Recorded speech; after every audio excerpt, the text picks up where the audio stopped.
trazer para a nossa conversa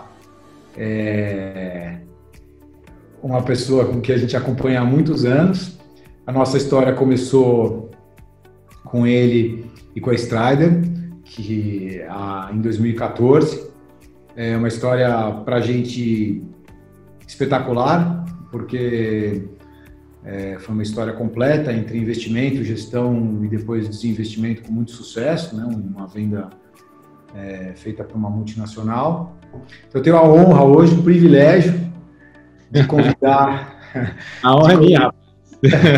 De convidar um amigo, um ídolo, um mestre do empreendedorismo para participar aqui com a gente e de verdade dividir informação super legal para quem estiver escutando. Então é com o maior prazer que eu convido hoje para bater um papo com a gente o sócio e fundador da Strider. Eu sou o Luiz Tangari, para quem não conhece, né? Eu sou um dos fundadores da Strider. Eu sou um fundador mais raiz, né? Já tenho algumas décadas fazendo isso.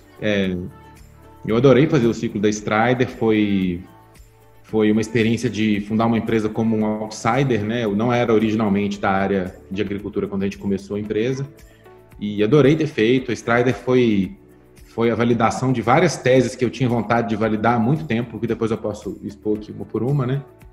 E adorei ter feito. A gente foi um ciclo muito rápido, a gente passou um pouco mais de 5 anos entre o primeiro dia da empresa e a aquisição.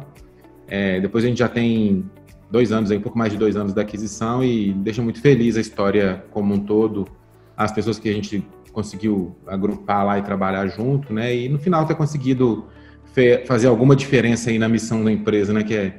Que é transformar a agricultura para um uso mais racional de insumo e conseguir fazer comida de uma forma mais sustentável para todo mundo, né? Para os produtores de insumo, para os consumidores, para os produtores. Hoje eu fico super feliz de ver que a gente conseguiu ter uma pegadinha aí. A gente tem alguns milhões de hectares aí que a gente serve bem e que a gente faz diferença para esses produtores. Luiz, uma das coisas que quem quer empreender tem muita dificuldade ou fica muito travado, né? Em ter a ideia de alguma coisa e muitos me perguntam, mas como que os empreendedores chegam nessa ideia, né? Porque ele teve a ideia de montar esse negócio. Então, talvez uma forma legal da gente começar aqui de onde surgiu a ideia de montar a Strider e por que surgiu a ideia, né? Porque, bem, tem uma coisa que acontece quando você já fez a primeira empresa, né? Assim, eu acho que talvez o processo de descobrir a ideia da primeira empresa tenha uma característica mais emocional. Depois que você já fez a primeira, você tende a ser bem seletivo com o próximo negócio, porque você sabe que você vai ficar vários anos naquilo, né? E você quer estar num negócio bom. E eu fui bastante seletivo para escolher o negócio da Strider. O primeiro insight, eu tinha uma empresa que eu estava ajudando, que é uma empresa da área de educação, e eles estavam num processo de saída, né? Eles estavam vendendo a empresa, e o fundador me pediu para ir com ele passar uma semana em Austin, no Texas, para conversar sobre o processo dele, e eu ajudei. Tinha acabado de vender a empresa anterior, estava num momento de transição ali, eu podia fazer isso e fui com ele. Depois eu emendei mais uma semana em São Francisco para acompanhar a cena das empresas e ver o que estava acontecendo. Lá, por causa de um amigo, eu acabei conhecendo uma empresa que na época chamava Solium, que fazia um modelo era um analisador de nitrato no solo portátil. Então você conseguia levar ele para a fazenda e fazer as amostras de solo sem precisar mandar para o laboratório. Essa empresa tinha acabado de ser vendida para a Climate. E aí a gente acabou tendo a oportunidade de conhecer a Climate ali naquele momento pós-aquisição da Monsanto e eu acabei passando uns dias no escritório com eles e a gente teve a oportunidade de conhecer. E me marcou muito os caras falando, cara, você é brasileiro, você tem que fazer uma empresa de agro, não é possível que você não houvesse essa oportunidade, porque a gente aqui, para entrar no Brasil, é uma luta, se a gente fosse de lá ia ser muito mais fácil, e o Brasil é o segundo maior mercado de agricultura do mundo. E eu voltei com aquilo na cabeça, né? Falei, caramba, vou fazer uma empresa de agro. Eu não sabia nada de agro, nunca tinha ido numa fazenda antes dessa visita na Climate. Mas eu voltei interessado naquilo. E aí a gente a gente começou a experimentar, eu conversei com algumas pessoas que tinham fazenda e fui começando a mexer, a entender o segmento, até que a gente conseguiu ver esse problema. O insight, na verdade, aconteceu aí a primeira viagem que eu fiz disso, estava acontecendo aquela sequência que chama Rally da Soja. Eles vão pegando as fazendas que produzem muito, né?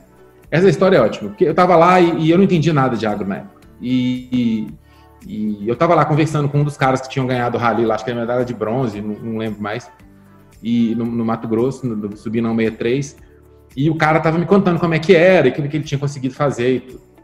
E eu tô fazendo as contas, como todo empreendedor, você faz as contas, né? Você fala assim, quanto que custa, quanto você ganha, quanto você faz por hectare. A primeira vez que eu tava fazendo essas contas, né? Eu fiquei craque nessas contas, né? Foi a primeira vez que eu tava fazer, né? Deveria fazer conta. Deveria, a gente tem que fazer, né? Inclusive, você faz conta do negócio dos outros, né? Pra saber se é bom. A primeira coisa que eu faço, assim, quanto que esse cara, quanto custa, por quanto ele vende, né? E a conta assim, esse cara produzia mais de 100 sacos de soja por hectare. E é lógico que a conta dele ficou excelente, né? E eu falei, pô, esse cara ganha um dinheirão aqui, né? E na hora que eu mostrei a conta dele que eu tinha feito para ele, ele falou, não, Luiz, mas isso aqui é só no talhão aqui perto de casa, cara. A minha fazenda não produz 100 sacos, na minha fazenda inteira é impossível. Isso aqui é só aqui do lado. Aí eu falei, cara, mas então, o que você usa aí do lado a mais? Você usa uma semente melhor? Você usa produtos melhores? Ele falou, não, são os mesmos produtos. E eu falei, então por que você não pega o que você faz aí do lado, no talhão que é do lado da sua casa e faz na fazenda inteira? Porque não faz sentido. Se são os mesmos produtos, por que aqui do lado você faz 100 sacos, aí ali na frente você faz 70 sacos? E aí ele me respondeu uma pergunta que me marcou pra caramba. Ele falou, não, porque aqui do lado eu vejo, tá do lado da minha casa. Então eu não deixo os caras fazerem bobagem, eu tô vendo isso aqui todo dia, então como esse eu vejo, ele produz 100 sacos. Aí na hora que ele falou isso eu pensei, pô, entendi. É só arrumar um jeito dele ver a fazenda inteira. E ele vai conseguir, na minha ilusão toda na época, eu achava que se ele visse a fazenda inteira, ele ia fazer 100 sacos assim, né? Mas nasceu aí, sabe? E aí eu voltei para casa tentando entender a dinâmica como é que era a dinâmica de custo deles e quais eram os principais riscos para eles conseguirem ganhar dinheiro ou não.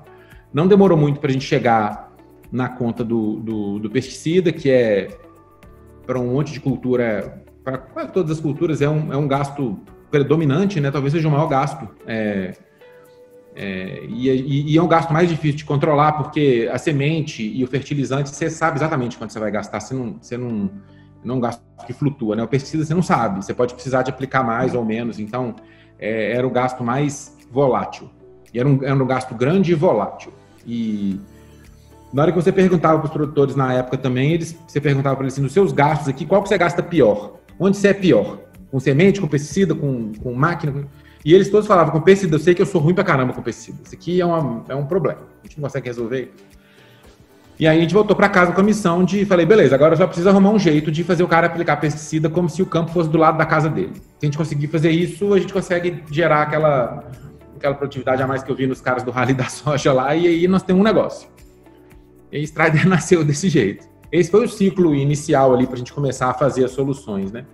Ou seja, você identificou que entre vários problemas existia um problema de falta de conhecimento real-time do que estava acontecendo, de controle, de monitoramento, para que o produtor conseguisse controlar a produção dele de uma distância que não fosse muito próxima e conseguir ter os mesmos resultados. Isso. Ele conseguisse fazer uso desse insumo tão caro, tão difícil de controlar, como se ele estivesse vendo. Legal. Você transforma a visita em campo num monte de coisa que ele conseguiria acompanhar no celular ou num relatório e você conseguiria melhorar o resultado. E essa foi a proposta de valor que voltou para Belo Horizonte lá se eu não me engano, em dezembro, novembro de 2013. E a gente falou, putz, agora está na hora essa visita nos Estados Unidos foi em setembro, outubro de 2013. E aí, logo depois a gente teve essas interações. E aí eu falei, tá bom, então vamos começar. E a gente sentou e fez um Proto-Protector, né, que era a primeira versão do produto. E eu comecei a mostrar para os clientes e a gente começou a fazer isso andar. E o Carlos e a Gabi já trabalhávamos juntos antes, a gente estava procurando um negócio enquanto a gente prestava serviço de consultoria de desenvolvimento de software para terceiros. Em algum momento a gente resolveu matar a consultoria, entregou o que tinha para entregar e focamos em desenvolver produto para essa empresa. Eu eu sabia que provavelmente o gargalo ia ser distribuição, a gente ia ter que arrumar um jeito de distribuir com maior velocidade por causa das distâncias, né? E eu pendurei no telefone e fiquei conversando com o produtor no telefone durante alguns meses para poder entender a dinâmica deles, né? E ao mesmo tempo que eu vendi o produto. O primeiro usuário foi um gerente de uma fazenda da Algar, que é uma fazenda, um grupo agrícola grande que tem aqui em Minas, em Uberlândia. E lá a gente teve a oportunidade de ver a operação em campo e começar a entender o uso do sistema, né? Eu lembro que esse cara, eu não tinha uma experiência, já tinha ido a algumas fazendas nessa altura, mas eu não tinha muita experiência ainda, né? E a soja estava alta, né? Estava no auge do crescimento, estava toda fechada, com muita folha. Estava úmido, tinha chovido. E eu estava conversando com o cara e ele falou assim, vamos lá, eu vou te mostrar. E ele saiu andando para dentro da soja no campo. Era até a cintura. E o cara andando no meio daquele mato lá, eu falei, caramba, se eu não entrar atrás desse cara agora, acabou a empresa agora. Posso ir embora e encerrar. Eu fui andando atrás do cara, saí do outro lado com a calça cheia de lagarto, que elas vão grudando, né? E aquele foi o batismo de sangue da Strider, né? Num campo lá em Uberlândia.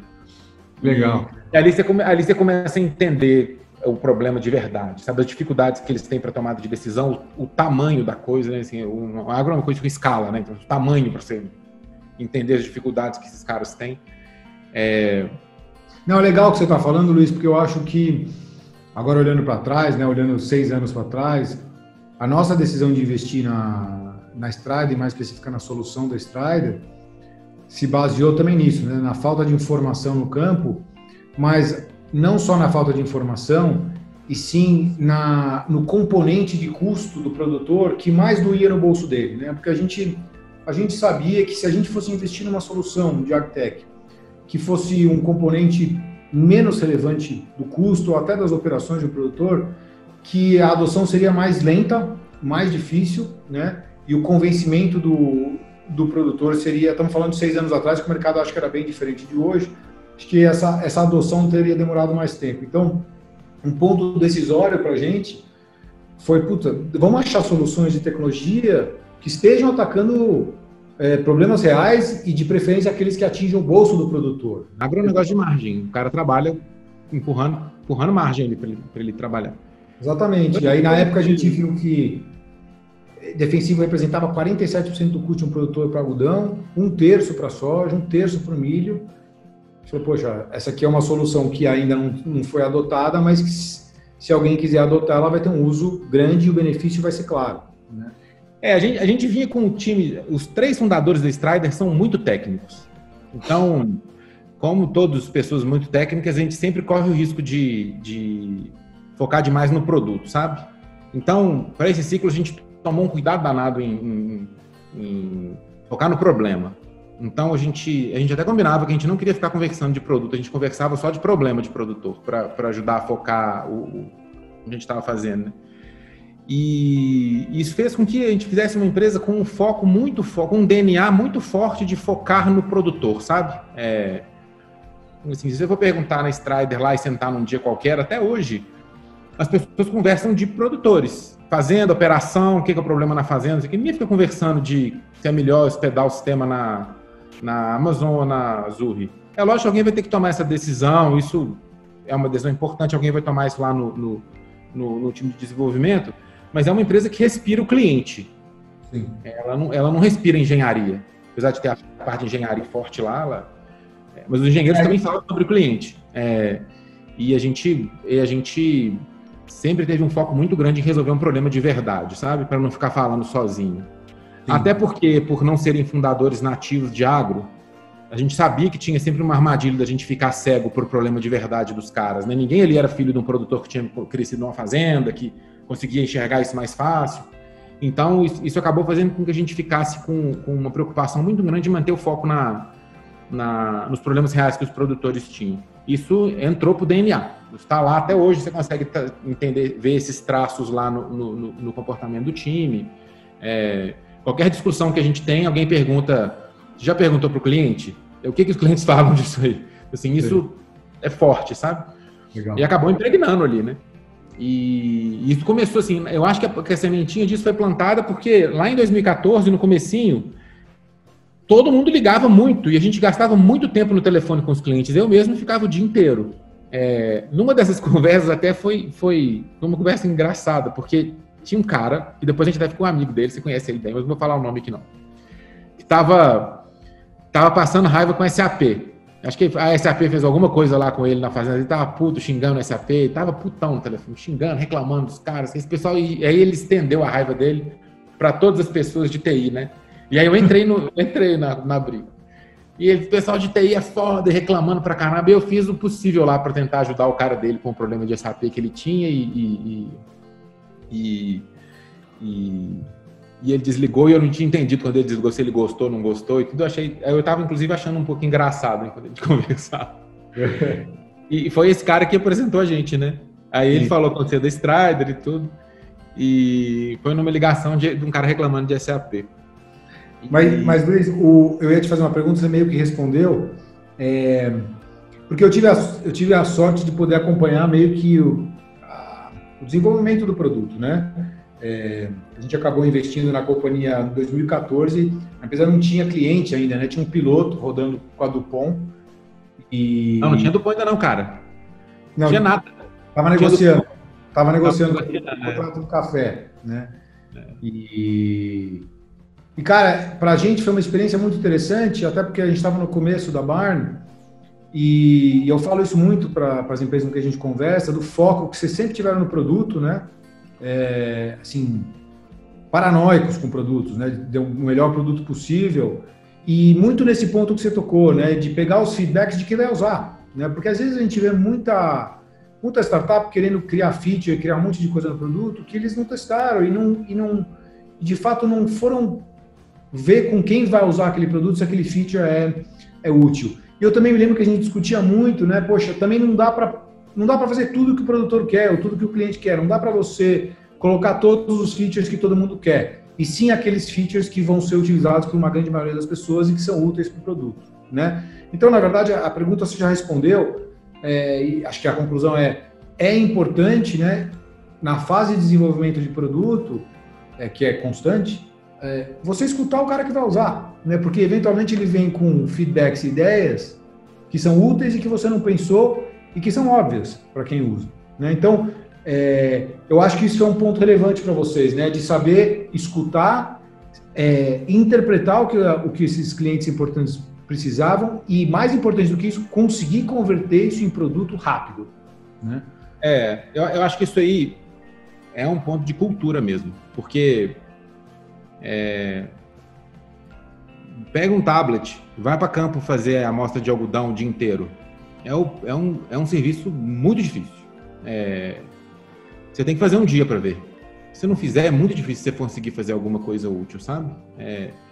E como o agro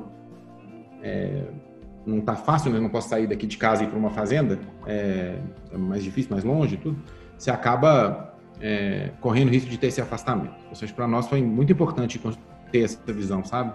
De fazer uma empresa focada em clientes. Eu acho que isso eu falo para as pessoas que eu tento ajudar, né? Assim, eu acho que as empresas no começo tinham que ter uma urgência muito grande em ter clientes. Porque se você não tem cliente, você não tem um negócio ainda. Você pode achar que tem, porque você tem uma plaquinha na porta, tem gente trabalhando, você tem um produto, você até pode ter captado. Mas se você não tem clientes, cara, e não é um cliente acidental ou outro, não. Você tem que ter alguns que provam que aquilo ali faz sentido, sabe? Mas você não tem nenhuma empresa ainda. Você tem só uma ideia que tá sendo desenvolvida de alguma forma. Sim. Então, essa urgência em ter clientes rápido foi uma coisa que eu trouxe. Eu gosto disso. Isso é uma coisa que eu levo. Assim, acho que a urgência de ter clientes é importante, porque é isso que prova que o negócio que você está tentando fazer faz sentido mesmo, sabe? Como fundador, você tem que ser o primeiro vão tentar destruir o seu negócio de várias formas possíveis. E o primeiro a tentar destruir tem que ser você. Você tem que tentar olhar onde que ele quebra. Você fala assim, vamos lá, vamos tentar entender então as fragilidades disso para construir. Se você for cego e não querer não ver as fragilidades do seu negócio, alguém vai mostrá-las para você rapidinho. Então, acho que isso é uma visão importante, né, que a gente tenta levar. Legal. Luiz, quando a gente olha o investimento aqui, seja ele qual for, tem 3 pilares que são fundamentais para a gente, né, que são o time, o produto e o mercado, né? São 3 pilares fundamentais, ou seja, se não tiver um mercado grande o suficiente ou de nicho o suficiente, muito difícil uma empresa escalar minimamente. Se não tiver um bom produto, não tem nada. E se não tiver time, aí realmente não tem nada, porque o produto depende 100% do time, né? Nesses 3 pilares, quais foram os teus maiores desafios, tanto no time, como no produto,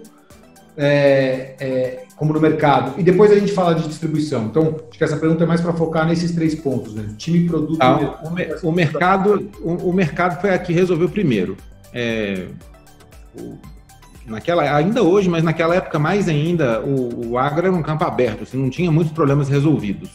O que você tinha mais comum de tecnologia na época era sistemas de aplicação de taxa variável para fertilizante. E era isso. Então, assim, a gente acabou tendo um cardápio maior na época, né, para poder escolher o que a gente queria fazer e tudo. A gente sempre, assim, eu acho que é importante você olhar para a empresa e ver a empresa. Você olha para a empresa pequena e vê a grande. Porque uma das armadilhas que a gente podia ter caído lá atrás era, de repente, focar num grupo agrícola muito grande e ficar trabalhando só para eles. Você mesmo disse, a gente fechou uma coisa com a Dupont nos primeiros meses de empresa ali. Era muito fácil a gente ter focado em deixar a Dupont feliz. Provavelmente ia dar mais dinheiro no curto prazo.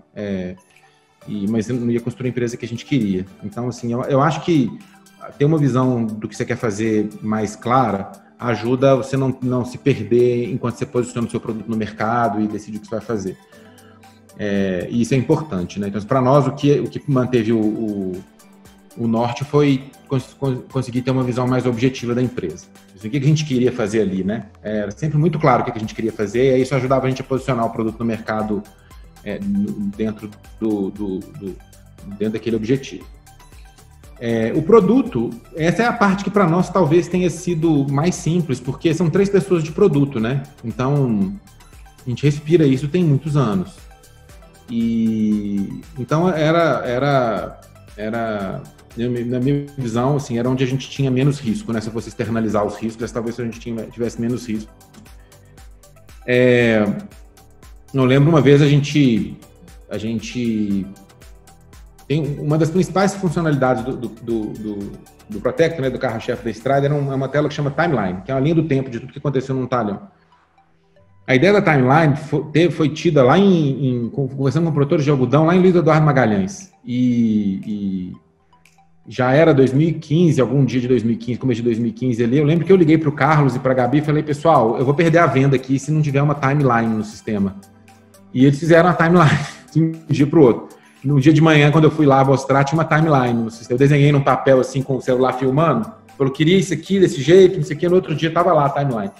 Então, assim, essa capacidade de construir rápido, de conseguir reagir rápido às interações com o mercado, fez com que a gente conseguisse ter um produto que era eficaz, sabe? Que ele conseguia absorver esses inputs rápido e voltar e eu acho que isso ajudou bastante. O produto era muito ágil em responder a pressões competitivas, sabe?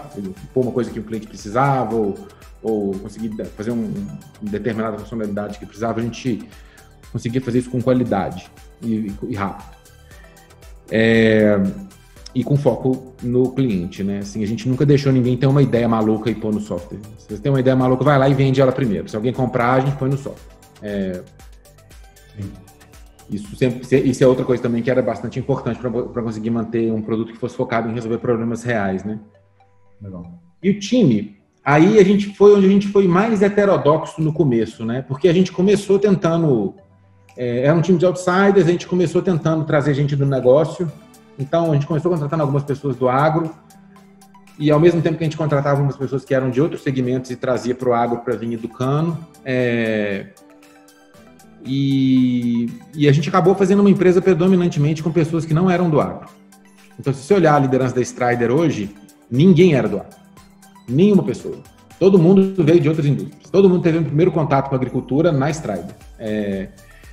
E foi um processo doloroso ali de ajustar, porque é super heterodoxo fazer isso, né? Mas no final a gente viu que os talentos são muito mais adaptáveis do que parece e a gente conseguiu fazer com que as pessoas aprendessem rápido Então, assim, você conseguia trazer gente inteligente, em 3 semanas o cara estava conversando como se fosse da indústria.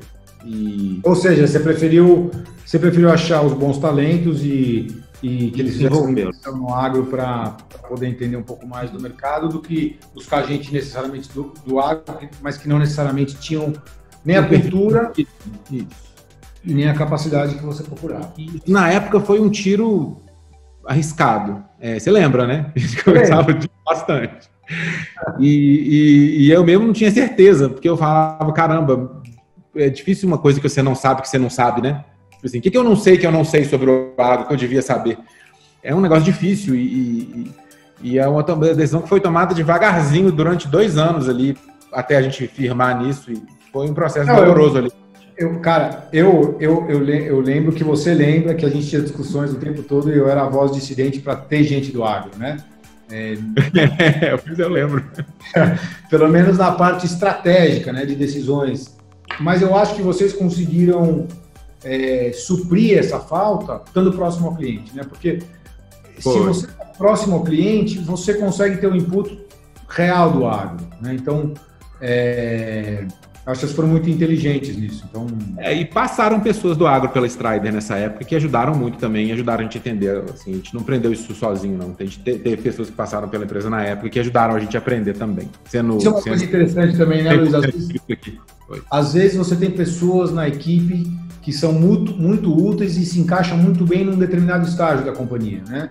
Mas que, passado um determinado momento, já não conseguem ter a mesma performance que tinham no estágio anterior ou vice-versa, só conseguem entrar no estágio posterior. Isso é uma coisa que a gente viu mesmo.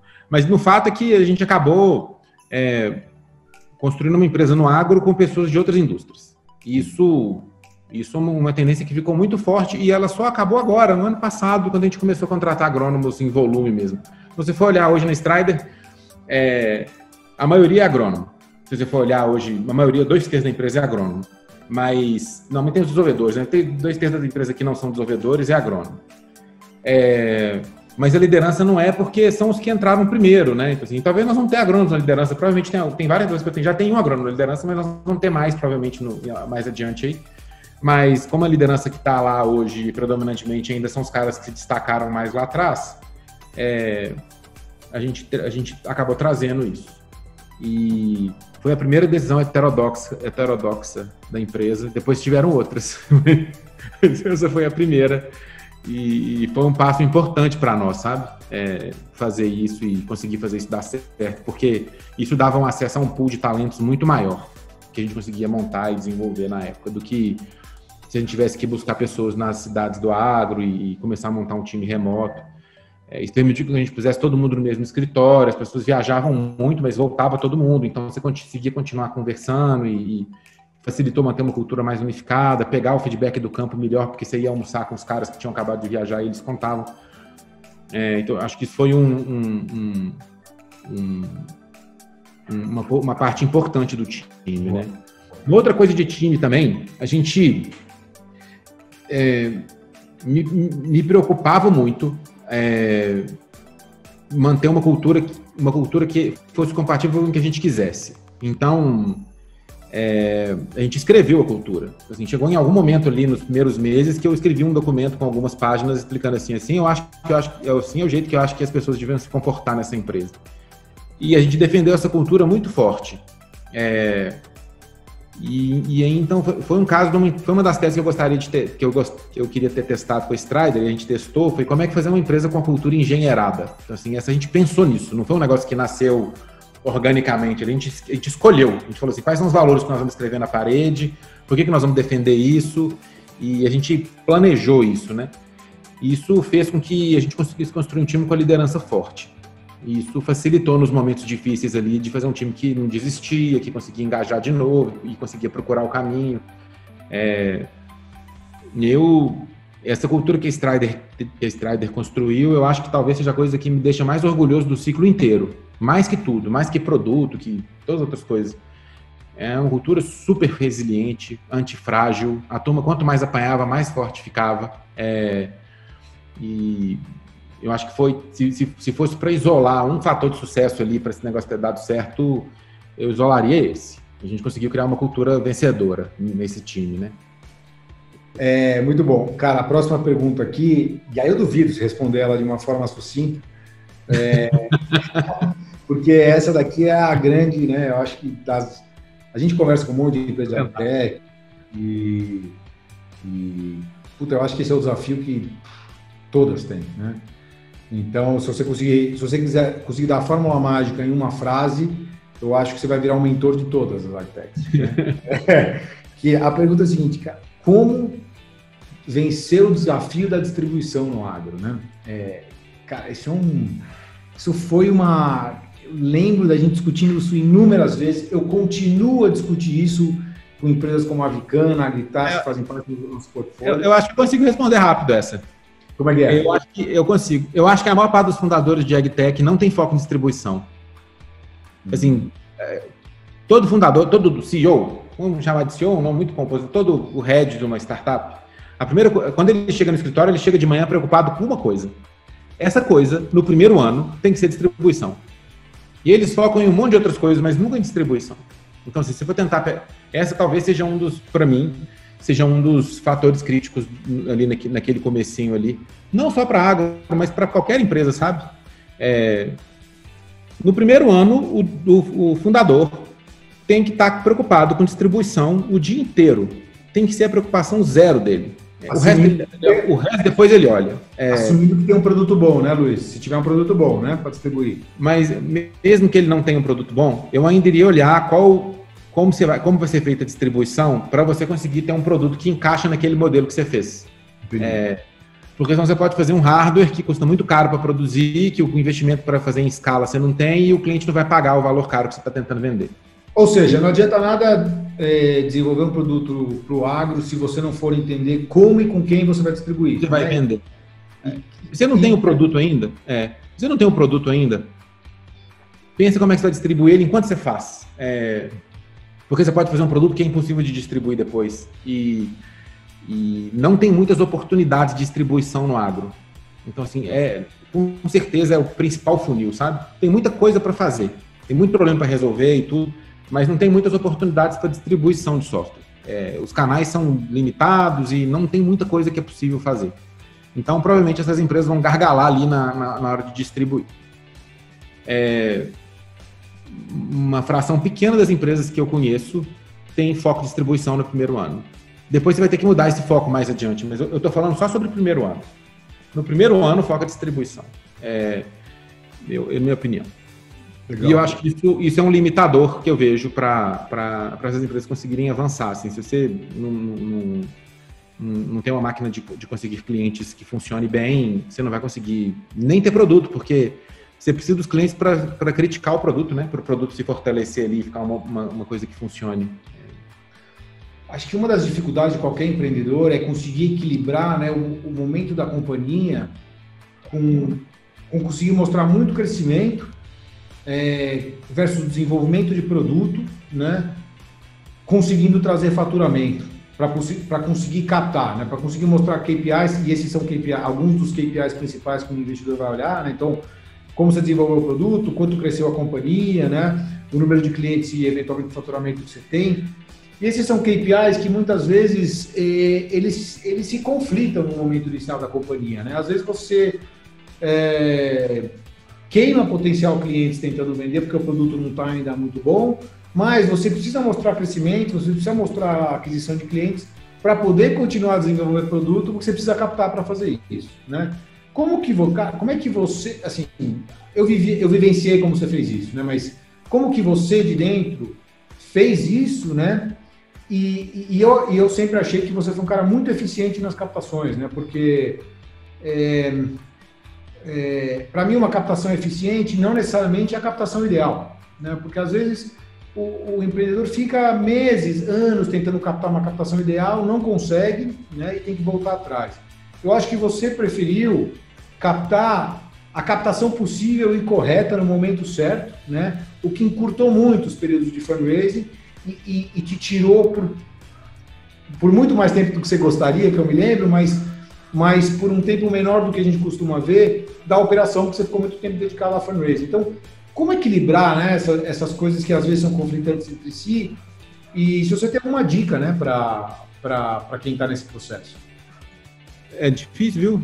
Esse talvez era o problema de todo dia. Para nós lá, o que a gente fez, o que funcionou bem foi ter um time de fundadores que eu consegui dividir o problema. Então, na Strider eu nunca me preocupei com a parte de engenharia. Apesar de ter a formação de engenharia, né? Quem resolvia engenharia era o Carlos. E ele resolvia. Porque a gente confiava, né? Sabia que ele ia resolver. Então... Carlos, que é o CTO da companhia, né? Que era o CTO do fundador. Eu senti um problema no sistema, eu nem tava nem aí. Eu falo, cara, o Carlos resolve isso aí. E virava para frente e resolver outra coisa. A Gabi resolveu um monte de outras coisas também, de distribuição, da concepção de produto, de CIES, né?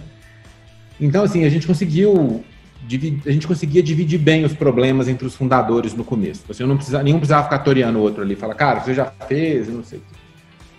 E a gente acabou empurrando isso para as outras pessoas que a gente foi trazendo. Então, aí depois, a gente foi pondo mais lideranças novas. Lá veio o Felipe, que era o CFO, depois a Vanessa, depois foram vindo outras pessoas, e até formar o time de head que tem hoje lá.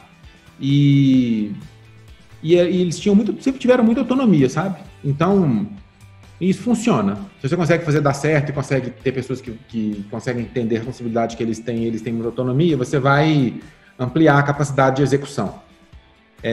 Então, assim, uma das coisas que eu falava muito era falar, pessoal, eu quero o melhor produto, eu quero o melhor CIES, eu quero o melhor marketing, eu quero o melhor desenvolvimento de comercial, e eu não quero desculpa. A única coisa que eu não quero é desculpa. Não tem desculpa. Esse trade-off aí que vocês ficam falando aí, mas vai ter, eu não quero, eu quero todos bons, a gente tem que ser o melhor em todos. E o melhor funding. O funding era problema meu, né? Mas a gente tem que ter o melhor funding possível. E aí você só consegue fazer isso porque cada um que eu falava o melhor tinha um cara lá para fazer o melhor. Não era eu com eles lá fazendo. E isso fez dar certo. O melhor funding era assim, além do funding, a gente também tinha que ser muito eficiente no uso de capital, porque as agtechs são muito caras. Então, eu tinha o Filipão segurando a chave do banco ali, segurando as despesas para mim. Eu não precisava preocupar com isso. Então a gente tinha essas 5 coisas. Essas 5 coisas, cada uma delas tinha alguém olhando.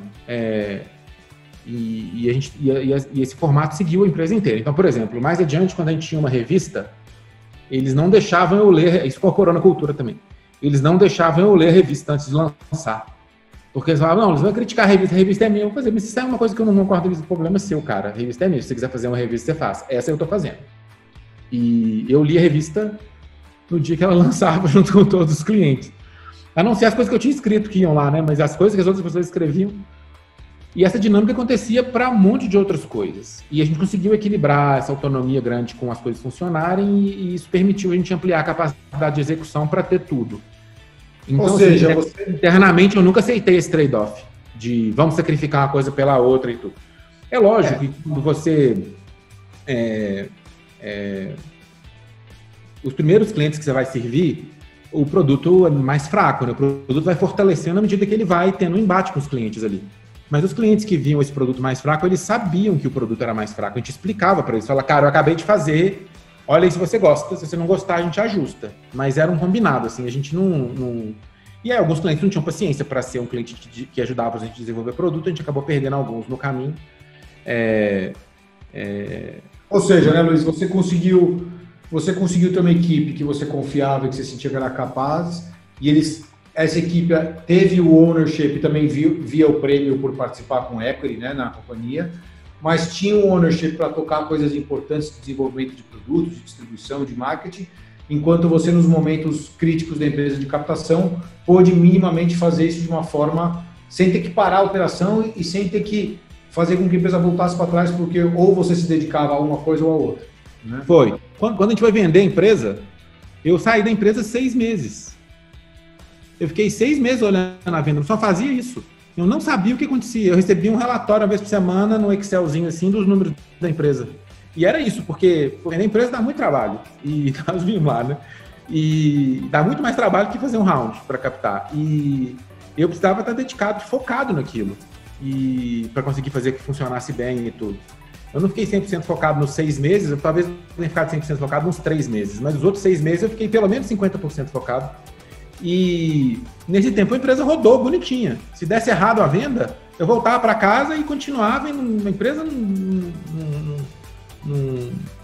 Perfeito. Não parou por minha causa, né? Isso você só consegue fazer se você conseguir desenvolver um time de liderança que seja firme, que vai conseguir fazer isso funcionar, né? Perfeito. Eu acho que se você pegar a chave para a execução, é essa. Legal, legal. Cara, olhando para frente, né? Você sabe disso, a gente está em constante procura aí de empresas de AgTech, né? E nem sempre é muito fácil, porque eu acho que o mercado de AgTech já mudou bastante de 5 anos para cá, né? Eu lembro que a gente conversou há alguns anos atrás, no carro, indo para algum evento, e você falou para mim, putz, uma empresa de agricultura de precisão pura, já não sei se já não sei se tem um mercado tão claro, né, como tinha há 4, 5 anos atrás, né? E eu concordo com você, né? Então, uma das nossas assim, a gente passa um bom tempo aqui tentando achar as empresas de AgTech corretas, e a gente acredita muito em soluções de plataforma, coisas integradas para que o produtor consiga ter cada vez mais a solução integrada de uma série de informações na frente da cara dele, para não ter que ficar usando 20, 30 soluções independentes, né? Como que você, que está muito mais à frente do negócio, que saiu de um negócio que era de 3 sócios para empreender, para depois vender para uma empresa gigantesca, você está agora há mais de 2 anos aí dentro, né? Imagino que já viu um monte de coisa, conheceu um monte de competidor e muitos startups. Como que você, Luiz, cara, vê as principais tendências de produtos, serviços, negócio para o AgTech para os próximos anos? O que você vê como coisas interessantes? Assim?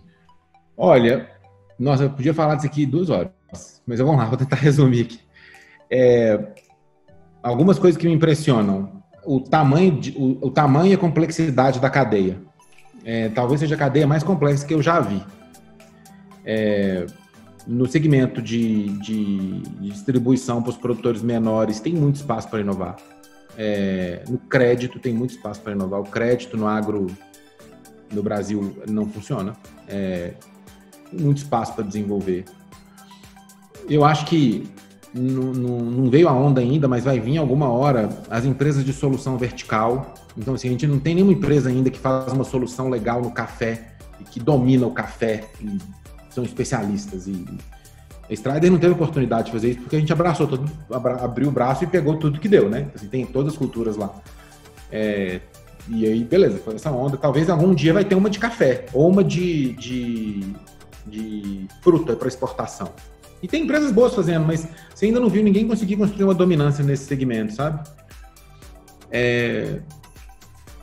E fora da porteira. Logística, fora da porteira, são espaços também que falta... Que tem muito espaço para players novos. Eu acho que a revolução no agro está só começando digital, tem muita coisa para fazer. Você acha que a gente tem uma tese aqui de que o grande valor no dado, olhando para frente... o grande valor no agro, olhando para frente, está nos dados, né?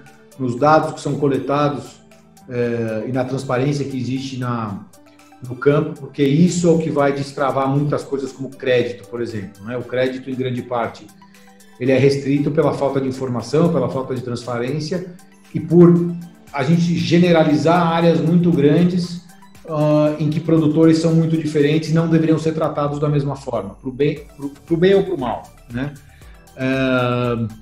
Como é que você vê a relevância de dados hoje e como é que a Syngenta hoje tem trabalhado esses dados que são capturados da Strider? Como é que ela usa esses dados para vender uma série de outros produtos que fazem parte do portfólio dela e como é que ela faz isso para estar mais próximo do produtor? Entendi. Bem, antes de eu fazer um disclaimer aqui, eu não falo em nome da Syngenta. Então, para falar em nome da Syngenta, tem que trazer as pessoas da Syngenta.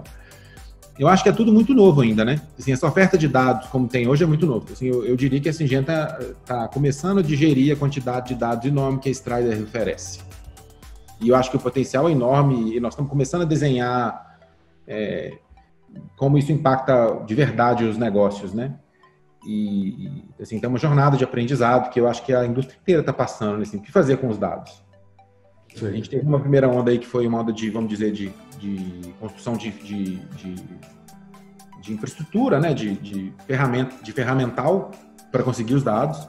Assim, hoje a gente diria que o maior parte dos produtores já tem dado das máquinas, mais os dados de scouting, de gente que ele manda a campo, mais um monte de outras informações em vários bancos de dados separados, e os dados já estão lá. Isso eu acho que foi uma conquista dos últimos anos aí. Agora o próximo passo é entender como é que você gera valor com esses dados, né? E aí isso passa por vários problemas. Primeiro passa pelo problema de propriedade dos dados, depois como é que você junta bases de dados diferentes e quem na cadeia vai fazer isso. Assim, acho que para poder conseguir resolver esse monte de problema que a gente vê hoje. E eu acho que agora nós vamos começar a ver as iniciativas de conseguir alavancar com esses dados e conseguir criar, com esses dados todos estão sendo gerados e criar soluções, né? Mas hoje o que a gente vê, tanto nos produtores quanto na indústria, de uma forma geral, não imaginava o potencial que isso todo tinha. Agora os caras têm os dados na mão e ele fala assim, pô, mas o que eu faço com isso agora? E aí a gente tem que começar a descobrir os usos, né, para esse monte de informação que a gente tem disponível agora para frente. O potencial de transformação é enorme. Enorme. Se você tivesse sentado na minha cadeira hoje, né, com a experiência que você teve de Strider, de estar no agro, dentro do agro, onde você colocaria dinheiro? Na cadeia de distribuição e na cadeia financeira. Em seguro, crédito e distribuição. Perfeito. Até porque eu não ia competir com a Strider, né? Porque eu não vou competir com a Strider, né? Então eu nem poderia. E porque eu acho também que, assim, tem... Depois que passou essa primeira onda, você tem... As multis estão muito bem posicionadas. A Strider continua crescendo muito. Agora, tendo acesso a toda a capilaridade de distribuição da Syngenta, ficou meio uma covardia com as startups independentes. Porque é muito mais recursos, sabe? Então... a briga ficou mais feia nesse segmento agora. A Strider vai fazer tudo? Não vai fazer tudo. Lógico que tem espaço para soluções verticais ali no meio e tudo. Mas agora você já está começando a andar no meio com os caras grandões ali, onde não tinha ninguém antes, né? Tem outros concorrentes também das outras multis, né? As soluções digitais das outras multis que também disputam esse mercado. Mas para ferramentas de suporte agronômico, virou meio uma briga das marcas grandes, né? A indústria brigando cada uma com a sua solução ali. No segmento de distribuição e a parte financeira não tem nada ainda. As traders nem começaram a movimentar. Então, esse pedacinho é o pedaço em que a parte de excelência operacional para as fazendas, a parte de aproximação estava 5 anos atrás. Perfeito. Para mim, as próximas legais vão aparecer aí. Legal. Puta, acho que já emenda um pouco com a próxima pergunta. E, de novo, a gente pode acompanhar todo o processo, né, de criação, depois de levantar o round com a gente, depois do round seguinte, e a venda para a Syngenta, né? E muita gente diria que não era uma venda óbvia na época, né? Talvez até a gente. Porque, no fundo, a empresa estava em franco crescimento e essa história toda começou como... né, a venda começou, na verdade, num round B, que a companhia ia levantar e que acabou indo para uma outra coisa. Mas hoje, eu olhando para trás, eu tenho certeza absoluta que foi o timing perfeito de venda, né? Quando que você, cara, sentiu, ou o que foi que aconteceu naquele processo, que foi no final de 2017, se eu não me engano, eu me lembro até de você conversando com o pessoal no nosso escritório, em São Paulo. Mesmo. Quando, cara, que você sentiu, puta, não vale a pena fazer o round B, e sim vale a pena vender porque recebeu a proposta de um tomador final, né, de um comprador estratégico que está no fim da cadeia. Quando e o que aconteceu para ter esse clique? Porque, cara, assim, tem várias coisas que o empreendedor passa. Uma é o apego, né? É o apego que eu criei, esse bebê aqui é meu, e ele é um unicórnio, e enquanto alguém não pagar um bi por ele, não vende, né? A realidade é que nem todo mundo pode ser um unicórnio, mas frações de unicórnio, do ponto de vista de valor, já podem valer muito, né? E eu acho que você foi muito esperto, inteligente em saber ler o momento, né? Olhando, assim, é muito fácil ser profeta do passado, né? Olhar para trás e falar, nossa, mas de fato, olhando para trás, com a competitividade que tem hoje, eu acho que foi um move muito inteligente, né? Então, cara, quando que você se deu conta que era hora de vender, o que você acha que a Strider ganhou com a Syngenta e, mais importante, o que você acha que a Syngenta ganhou com a compra da Strider? Né? São 3 perguntas em uma. Bem, nossa, essa é uma pergunta super complicada, eu respondo ela de vez em quando, que as pessoas fazem. Com certeza é mais fácil responder olhando no retrovisor do que foi na época lá, né, que não tinha esse monte de informação. O sonho era fazer um unicórnio mesmo, assim, a gente não faz a empresa... Eu queria um unicórnio, quero até hoje. o que a gente queria fazer na época, e o projeto sempre foi esse. A gente estava no meio da captação para o Series B, eu estava para receber os term sheets, e o último investidor que eu estava falando era a Syngenta Ventures. Era o único investidor institucional, né, estratégico da rodada.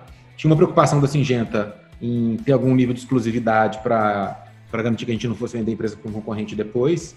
E quando a gente foi discutindo os desdobramentos disso, a gente chegou à conclusão, na verdade eles chegaram à conclusão de que era melhor comprar a empresa do que investir.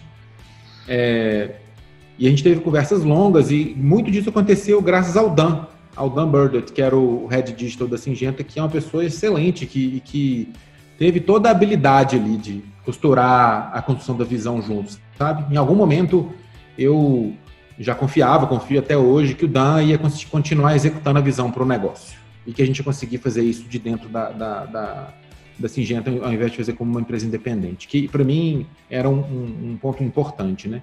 Outro ponto importante é que a gente tinha assumido um compromisso com os investidores e era importante ter um retorno, um múltiplo proporcional ao risco que eles tomaram. E sendo um compromisso importante que quando você faz empresa com o dinheiro dos outros, você sabe bem, né, Flávio?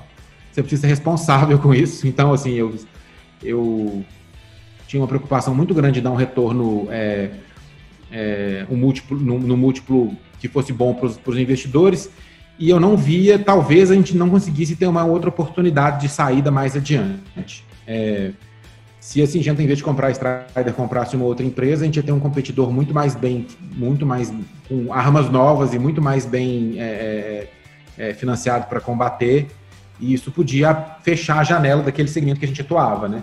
A gente vinha no mercado que estava consolidando, então, assim, lá nos Estados Unidos a Granular foi vendida, a Monsanto tinha acabado de comprar uma outra empresa na Europa, a Granular foi vendida, depois a Blue River foi vendida para John Deere, e a gente era o próximo da fila. Se a gente não vendesse ali, eles iam passar para a próxima, e ia seguir a fila adiante, né?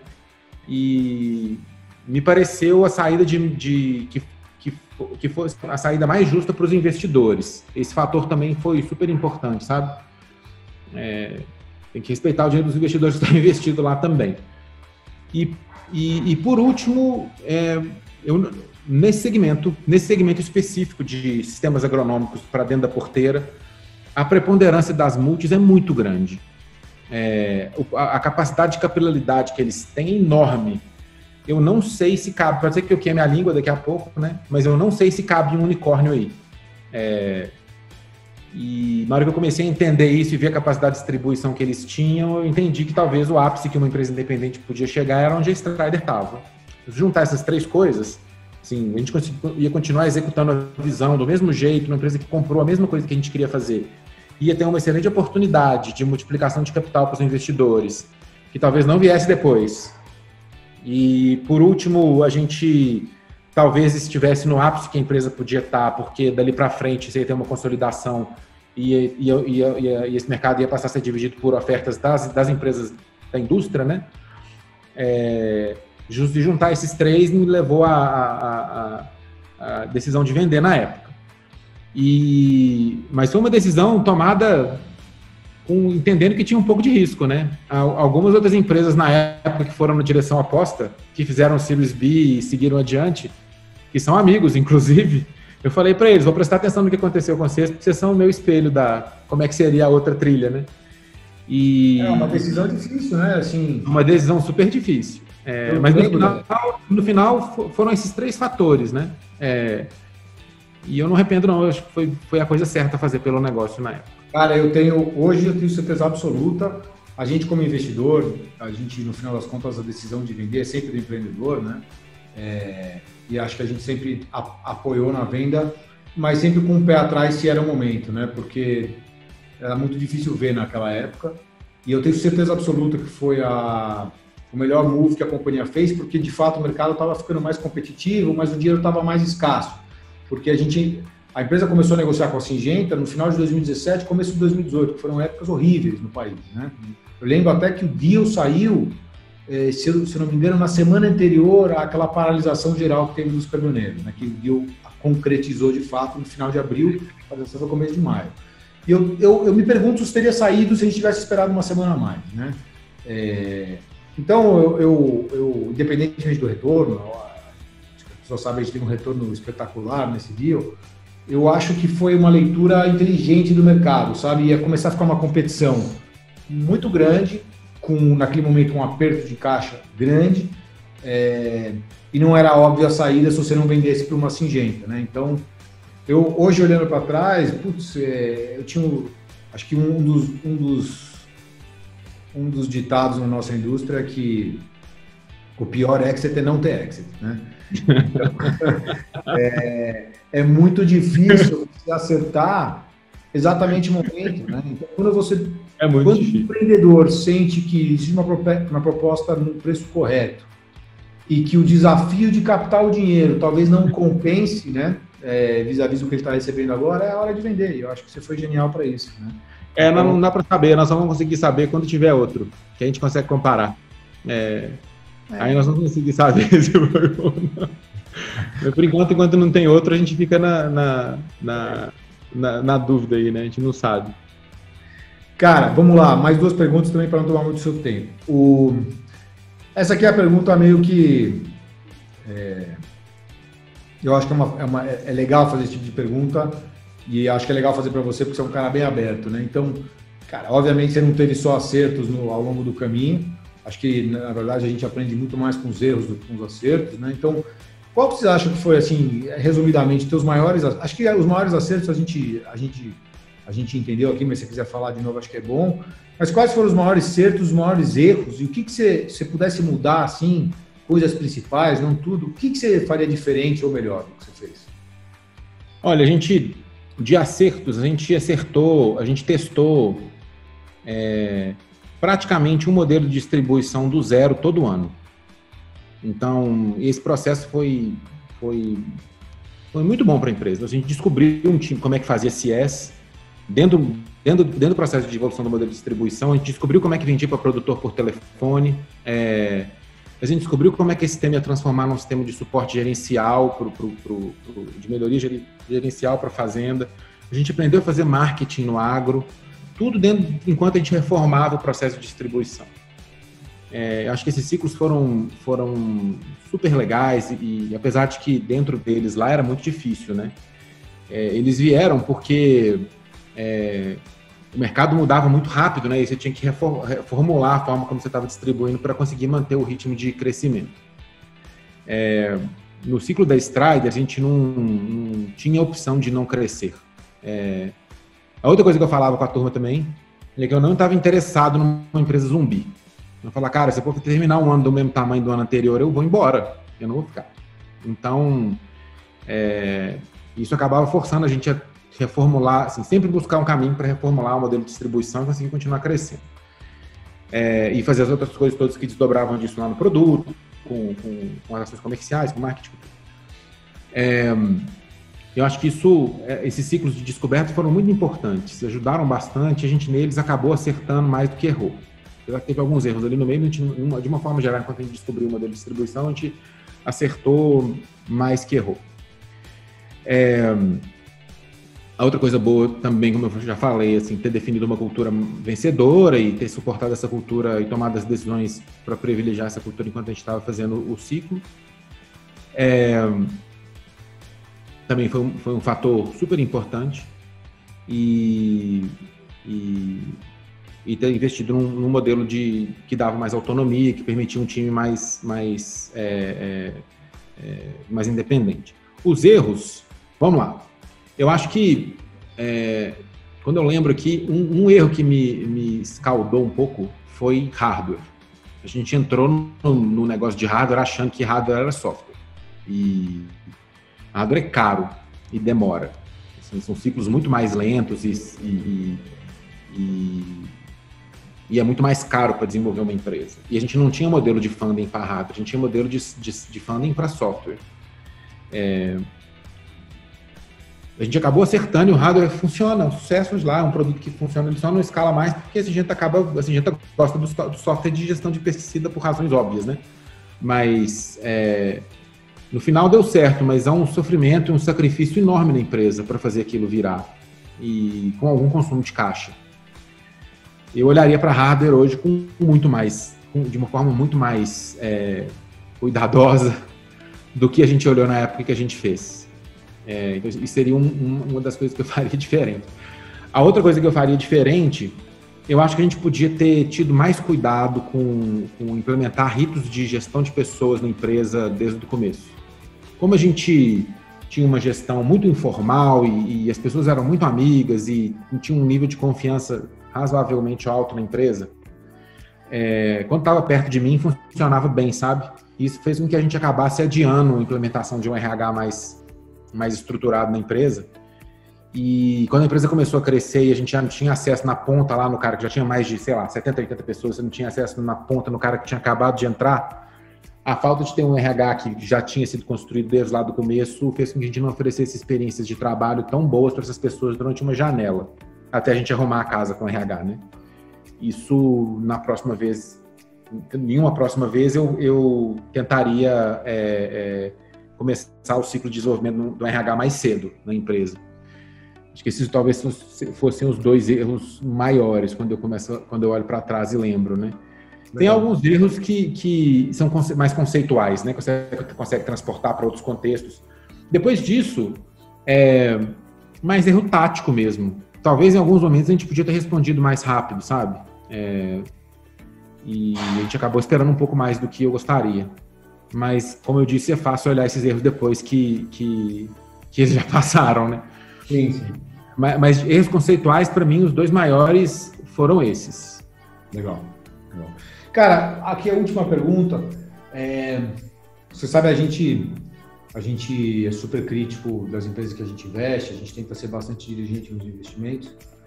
E é muito legal ver o que aconteceu no que as pessoas chamam de ecossistema, né? O crescimento do número de empresas, de investidores, do capital disponível, do conhecimento, das ferramentas, da disseminação de informação na indústria. É um negócio gritante nos últimos anos, né? E é espetacular ver isso, é espetacular poder fazer parte disso como a gente faz. O lado ruim disso, né, é que eu acho que acaba se criando um pouco de um mercado, às vezes um pouco fantasioso, né, para quem está olhando de fora. Tudo parece muito glamouroso, tudo parece espetacular, parece quase um show, né? Parece que empreender virou um show, né? Virou um evento por si só, né? E é longe disso, né? Empreender tudo menos glamouroso, é sofrido, é como você resolve o problema de uma forma rápida e diária, né?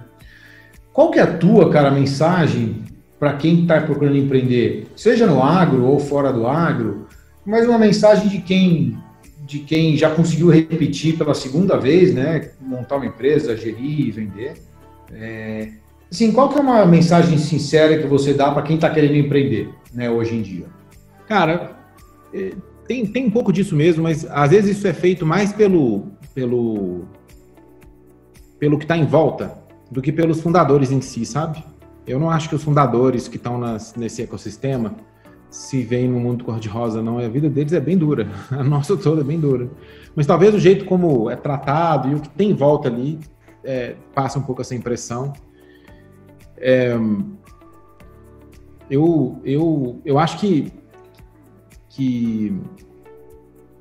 uma pergunta importante para a pessoa se fazer é por que ela está fazendo isso, sabe? Tem várias respostas erradas e poucas certas. Por que você está fazendo uma empresa? Eu não vou falar as erradas, algumas são óbvias, né? Mas tem um monte de resposta errada. Mas geralmente a resposta certa é porque você quer construir alguma coisa, você quer realizar uma visão, né? Você viu uma coisa que pode existir e você quer fazer com que aquela coisa exista. É importante ter isso em mente, sabe? Essas pessoas que querem realizar uma visão, elas têm um senso de urgência, né? Ela não está feliz com uma empresa que ainda não realizou. Se ela olha, por exemplo, um projeto, né? Ela quer que aquilo ande, que desenvolva e tudo. E aí você acaba vendo nessas pessoas um senso de urgência um pouco maior, quando ela está fazendo a empresa pelas razões certas.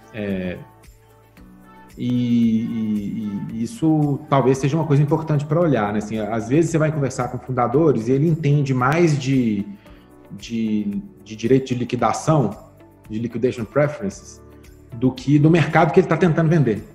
Ele estudou mais liquidation preferences, que é uma coisa que o fundador deve estudar, porque é importante, é uma coisa que faz parte da vida dele, mas você tem uma hierarquia de importância aí, né, das coisas que são importantes você olhar. E quando você vê um fundador que entende mais disso do que do negócio que ele está querendo fazer, talvez ele esteja fazendo a empresa pelas razões erradas, sabe? E aí a chance de dar certo diminui um pouco. É isso que eu tinha para falar.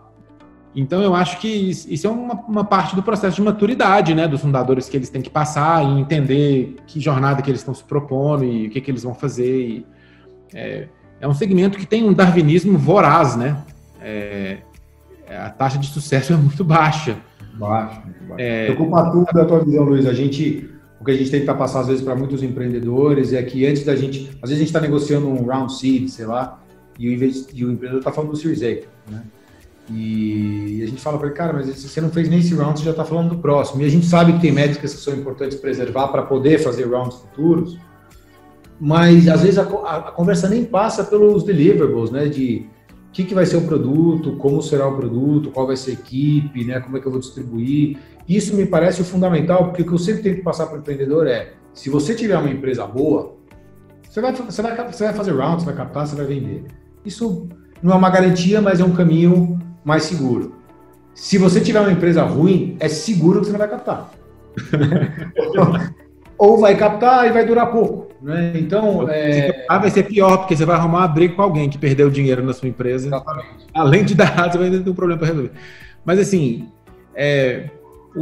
os fundadores que eu gosto mais, se deixar, eles falam 10 horas da empresa deles. Eles sabem cada detalhe. É vívido. O olho do cara brilha quando ele fala. Tá lá. Ele tem na cabeça dele o que ele quer fazer para os próximos 3 anos. Ele respira aqui. Ele dorme e acorda pensando o que é esse negócio que eu estou fazendo. É o mais importante. As outras coisas são secundárias. Talvez o time anda junto. Ele também preocupa com o time, porque ele, né, anda junto. Mas a visão tá lá. O cara sabe o que ele quer fazer. E ele respira isso. Ele sabe em detalhes. Se você perguntar para ele, você vai conseguir entrar no nível de profundidade que você quiser ali. Você não vai, ele fala 10 horas sobre isso, se precisar. Esse, para mim, é um arquétipo do fundador que vai dar certo. Ele precisa disso. Na hora que ele estiver lá, tiver difícil, e tudo estiver contra, e estiver parecendo que vai dar errado, se ele não tiver isso, ele vai desistir, vai ficar cansado, né, ou vai perder a estabilidade, não vai conseguir motivar o time. Para mim, é daí que vem a força. Legal. Cara, essas eram as perguntas. Gostei demais. Pra gente, de novo, acho que é legal demais poder participar da história, né? Obviamente, o investidor é muito mais coadjuvante, ele é um coadjuvante da empresa, mas foi muito legal poder ver um ciclo completo, que não é uma coisa muito comum ainda no nosso mercado, e ver que, vocês estão todos bem e a equipe continua aí, vocês como sócios continuam super amigos, muito possivelmente vão empreender juntos alguma vez, em algum momento, outra vez. E, cara, queria te agradecer demais pelo tempo, por essa parceria de ano. E não sei se você quer falar mais alguma coisa, quer passar uma mensagem, quer concluir. Foi um prazer, assim, a gente teve muita sorte na Strider, né, em vários pedaços. Uma das sortes foi ter conseguido bons investidores. A gente, nos momentos críticos ali, eu estava onde a coisa estava quase dando errado, e tiveram vários. Eu estava em casa no meu conselho, conversando com os investidores, era um lugar que eu sentia, bem, esses caras aqui estão jogando comigo. E eu sei, pelo relato dos meus colegas, né, que também tem empresas, que isso é raro. Então, obrigado, eu que agradeço, né? Foi uma jornada bem legal. E é um prazer estar aqui. Pode chamar todas as vezes que quiser. Obrigado. Foi muito legal. Eu lembro, teve trocentas ligações, eu liguei para você passando aperto, falei, Flávio, o que eu faço, pelo amor de Deus? Várias dessas. Mas é isso, cara. Essa troca, para mim, é valiosíssima. Eu acho que isso vale para a vida, né? Só para o empreendimento. O bacana é a história, né? No final das contas, o bacana é a história e o que você vive e a experiência que você carrega dessa história. E foi muito, muito legal. Toda a história, inclusive, da venda para Syngenta, aquela tensão, né? Aquela disparidade no poder de barganha, né? Strider contra Syngenta, assim, uma negociação duríssima, mas foram 6 meses, né, de negociação para concluir. Mas, cara, queria te agradecer de novo, Luiz. Foi um prazer te trazer aqui. A gente está encerrando por aqui. Gente, obrigado pela presença de todos. Faremos outros com os nossos empreendedores.